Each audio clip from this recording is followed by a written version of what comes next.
মুস্তারজিকিন ফারজুকা, ও বান্দা কি আছো অভাবী, আমার কাছে একটু অভাবের কথাটা বলো না। তুমি কার জন্য, কার আশায়, কিসের ভালোবাসায় তুমি আমার কাছ থেকে দূরে সরে গেলা? আল্লাহর চাইতে আপন তোমার কে আছে? আল্লাহর চাইতে অতি মহব্বতকারী তোমার কাছে কে আছে? আমাকে একটু বলো। আল্লাহর থেকে তোমার জন্য হিতাকাঙ্ক্ষী, তোমার জন্য কল্যাণকামী আর কে আছে? আমাকে একটু একজনের নাম বলো। আজকালকার পিতামাতাও তো একজন সন্তানের সাথে স্বার্থের সম্পর্ক রাখে। যে সন্তান তার জন্য বেশি কিছু করে সেই সন্তানের প্রতি মহাব্বত, যে সন্তান তেমন কিছু করে না সেই সন্তানের প্রতি হয়তো অনেক সময় ঘুরে ফিরেও তাকায় না। হয় কি হয় না ভাই?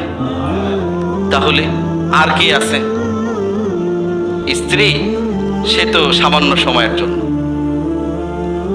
এক সময় ভুলে যাবে, এক সময় ভুলে যাবে।